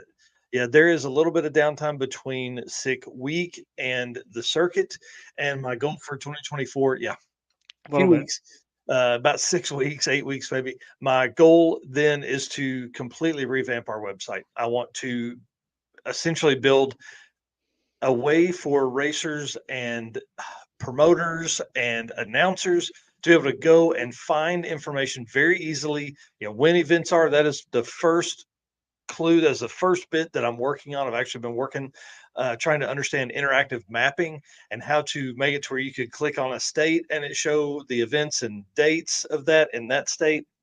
And just further, we are really going to elevate our game between what we've learned so far and what we're doing next. My ultimate vision, and I'm glad that there are people still watching this, but my ultimate vision is for you to be able to go in there and search for Eric White, and it bring up Eric White's historical Drag and Drive data in one easy click. You could do that as an announcer at an event. You could run through the names as they're coming up on the list. You could actually type it in and it be that fast. So that is my ultimate goal. Guys, we have an opportunity here that the growth from Drag and Drive has been great, but there has been very little historical stuff talked about. And we want to be that for you. We want to be the news. We want to be the entertainment for you guys. We want to bring you what has been missing, really. I mean, if you look at like NHRA and IHRA, they do this stuff. That's what we're going to do. And that is our niche. That is what I nerd out about, is trying to figure out how many people have done an event. We've got racers that are coming up on 20 Drag and Drive events, and there's no way to find them unless you knew which events they were. So we're going to fix that, and it's going to take a ton of time. So I say all of that to say, if you would like to get involved with the brand, now is the time. We are submitting proposals for 2024. If you are a company, or you know of a company that you think would be a good fit for us, because obviously we're not looking for just anyone. We look for companies that are already involved in the community or want to be involved in the drag and drive or drag racing community. And we want to help them obviously grow or complete their vision while we also complete ours. So anyways, that's my soapbox I'm talking about here tonight. Yeah. It's amazing. And on top of that, if anybody in the community has ideas of things that they want to see from us, please reach out, because we're always looking for new ideas and what don't can say we naturally aspirated list. I'm building it. and what things we can bring to you to make this even better. You nailed it, Mike. 2024 is going to be a huge year for us. I'm so excited. I can't wait for it. I'm super excited. I can't believe that this year's almost over. We've done this now for almost a year, and it's been a crazy year. And it's just going to be wild. 38 episodes is only our 2023 season. We'll end up somewhere in the 40s, obviously, as we go along. We have another 5-6 weeks of year left here, so we'll end up in the low 40s. And there was a moment there where we took almost a month off of doing anything. So we'll add all of that time back. We have more than 100 live streams that we have put out during 2023. And dude, I expect it to be 120 next year. So because we'll be doing daily stuff from the events. But guys, just want to say, go ahead. I was just to say, we need to figure out some year-end kind of shebang that we need to do for the end of the year. Yeah, we're going to have a blast with it for sure. And then we may take the first week of the year off and reset and just go right into it. But we may not. Who knows? I don't know. But guys, I want to say thank you for being our race car friend. Thank you for everything you do. Thank you for the likes, shares, comments, all the stuff that you do that keeps us motivated. I'll tell you, I worked about 2.5 hours of stuff today that was I was not motivated to do that today or yesterday. I wanted a break from being on Southeast Street-N-Yeet and the drive round trip and stuff. But I did it because there were people that were liking and commenting and stuff. And guys, I want to say thank you to our sponsors. And we can't do it without them. We can't make these trips to these events without them and being a part of everything. So Summit Racing, thank you very much. Thank you for letting Justin come on tonight. We appreciate that. Molly Motorsports, thank you for being a part of our program. And then, of course, obviously, given the tour the other day, Eric Grillo was a super host, and we got to meet a lot of people that are behind the scenes. Howard's Cams, our buddy Luke B up there. That dude is amazing. I can't wait to hang out with him. We're going to see him. We're actually going to be at his booth Thursday afternoon at PRI for a meet and greet for about an hour. Sweet Patina, the first sponsor that came on board with us. Give us a chance. Thank you very much. We appreciate them. And because they really are, they live and breathe built for drag and drive, built for driving. And that's what they do. Everything they offer is to keep your car going and looking better. And then Racing Junk Classifieds, man, I'm telling you, I'm going to end up buying something on there. There's all kinds of engines. We always feature cars, but there's all kinds of engines and parts and pieces and things like that. So thank you very much, guys. We appreciate it. Yep. See you guys on Saturday morning. 10 a.m. Eastern. All right. I'm hitting the button. Bye.